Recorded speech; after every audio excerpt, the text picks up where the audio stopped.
अस्सलाम वालेकुम dear students. आज हम केमिस्ट्री का चैप्टर नंबर 7 इलेक्ट्रोकेमिस्ट्री, उसका टॉपिक जो है वो रस्टिंग ऑफ आयरन पढ़ेंगे, क्योंकि एक स्टूडेंट ने मेरे से रिक्वेस्ट की थी इस टॉपिक के लिए। और अगर आपको भी अपनी स्टडी से रिलेटेड किसी भी टॉपिक में 9th 10th एफएससी या जोलॉजी से रिलेटेड किसी भी टॉपिक में अगर आपको डिफ़िकल्टी हो रही है तो आप कमेंट कर सकते हैं और मैं आपके लिए वीडियो जो है वो बनाऊँगी। तो टॉपिक जो हमने पढ़ना है वो है rusting of iron. Rusting of iron पढ़ने के लिए जो चीज़ें हैं, कॉन्सेप्ट होना बहुत ज़्यादा ज़रूरी है।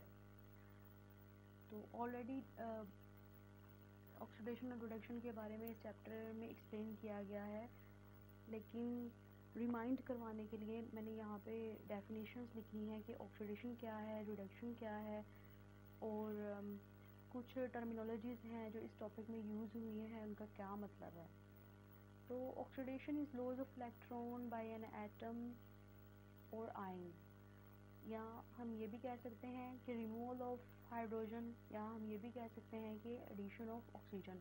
मतलब ये कि जो ऑक्सीडेशन है इसमें इलेक्ट्रॉन लूज़ होता है और इसमें हाइड्रोजन रिमूव होता है, और इसके अलावा इसमें जो ऑक्सीजन है वो ऐड होगी। रिडक्शन क्या है? Reduction is gain of electron by an atom और ion plus addition of hydrogen and removal of oxygen. Reduction में जो इलेक्ट्रॉन है उसको गेन किया जाता है, उसको हासिल किया जाता है, और जो हाइड्रोजन है उसको भी हासिल किया जाता है, जबकि जो ऑक्सीजन है उसको रिमूव किया जाता है। नेक्स्ट जो टर्मिनोलॉजीज़ हैं, कैथोड क्या है, कार्बोनिक एसिड, ये हम जब टॉपिक पढ़ेंगे तब हमें इस चीज़ की समझ आएगी। तो ज़्यादातर ये जो रस्टिंग की ख़ासियत है ये आयरन से रिलेटेड होती है, और अगर लोहा जो है वो रस्टिंग करे तो इसे बोलते हैं, अगर लोहा क्रोयन करे तो इसे बोलते हैं rusting. Corrosion is a general term but corrosion of iron is called rusting. The important condition for rusting is moist air. There will be no rusting in water vapours free of air और air free of water. मतलब ये कि rusting के लिए ज़रूरी होता है पानी, और पानी के बगैर रस्टिंग नहीं हो सकती, मतलब कि लोहे को जंग नहीं लग सकता। Stains and dents on the surface of iron provide the sites for this process to occur. This region is called anodic region and following oxidation reactions takes place here. मतलब ये कि आयरन का वो वाला हिस्सा जहाँ पे स्टेन्स हो, मतलब दाग धब्बे हों या डेंट्स पड़े हुए हो, मतलब ये कि वहाँ से थोड़ी सी डैमेज हुई हो आयरन, तो वहाँ पे क्या होता है कि ऑक्सीडेशन रिडक्शन रिएक्शन जो है वो स्टार्ट हो जाता है, और जिस रीजन में ये सारा प्रोसीजर होता है इसे कहते हैं एनोडिक रीजन। और आपको पता है कि जो आयरन है उसे रिप्रेजेंट करते हैं Fe से। तो फॉर एग्जांपल अगर दो आयरन के मॉलिक्यूल हैं, और आपको पता है कि आयरन सॉलिड फॉर्म में होता है, तो क्या होगा, 2Fe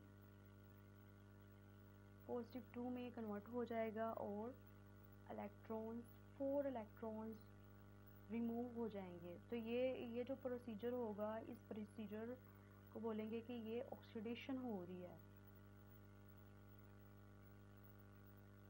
इसमें 4 इलेक्ट्रॉन्स कैसे रिमूव होते हैं? मतलब ये कि यहाँ पे दो आयरन के हैं एटम, तो एक आयरन के एटम से दो ये रिमूव होंगे इलेक्ट्रॉन, तो टोटल जो है वो 4 इलेक्ट्रॉन हो जाएंगे। इसके बाद क्या होगा, the free electrons move through iron sheet until they reach to a region of relatively high oxygen concentration near the surface surrounded by water layer.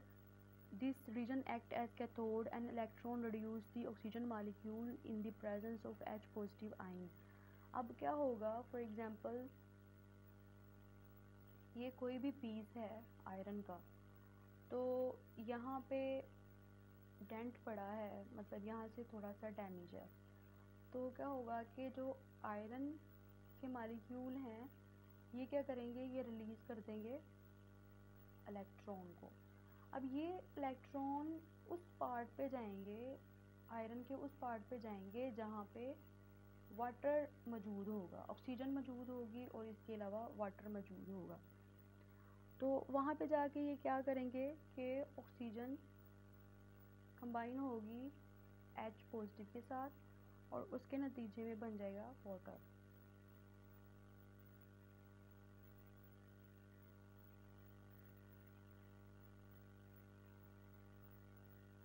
और अगर हम इस सारे प्रोसीजर को कंबाइन करें कि ऑक्सीजन के अंदर इलेक्ट्रॉन्स भी ऐड हों तो oxygen plus 4H positive plus 4 electron आपस में कंबाइन होंगे और ये बना देंगे वाटर।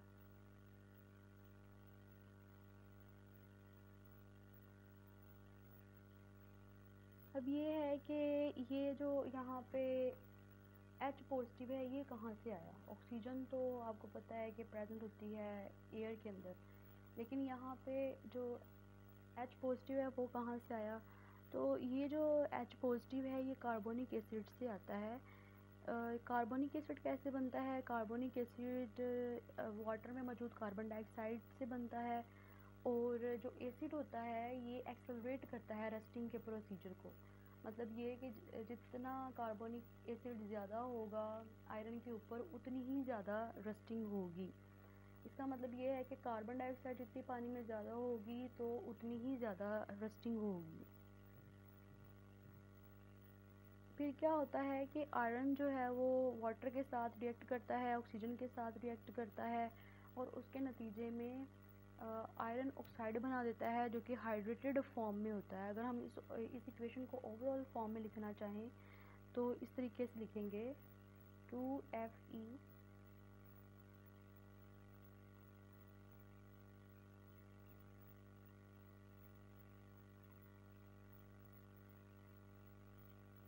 H2O और यहाँ पे हाइड्रेटेड आयरन बन जाएगा, आयरन ऑक्साइड बन जाएगा।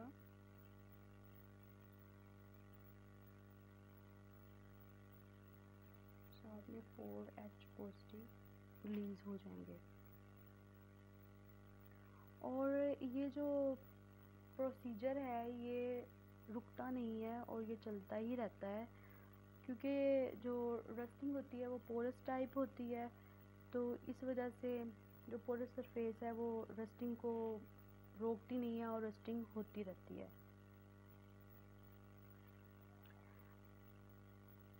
इसमें केमिकल प्रोसीजर कैसे होता है। आपको पता है कि O2 के दरमियान में बॉन्ड होते हैं, दो कोवलेंट बॉन्ड हैं। तो जब इनके बॉन्ड टूटेंगे तो एक ऑक्सीजन दो हाइड्रोजन को चले जाएगा, दूसरा ऑक्सीजन जो है नेक्स्ट टू हाइड्रोजन को चला जाएगा और जिसके नतीजे में 2H2O बन जाएंगे, मतलब दो वाटर के मॉलिक्यूल्स बन जाएंगे।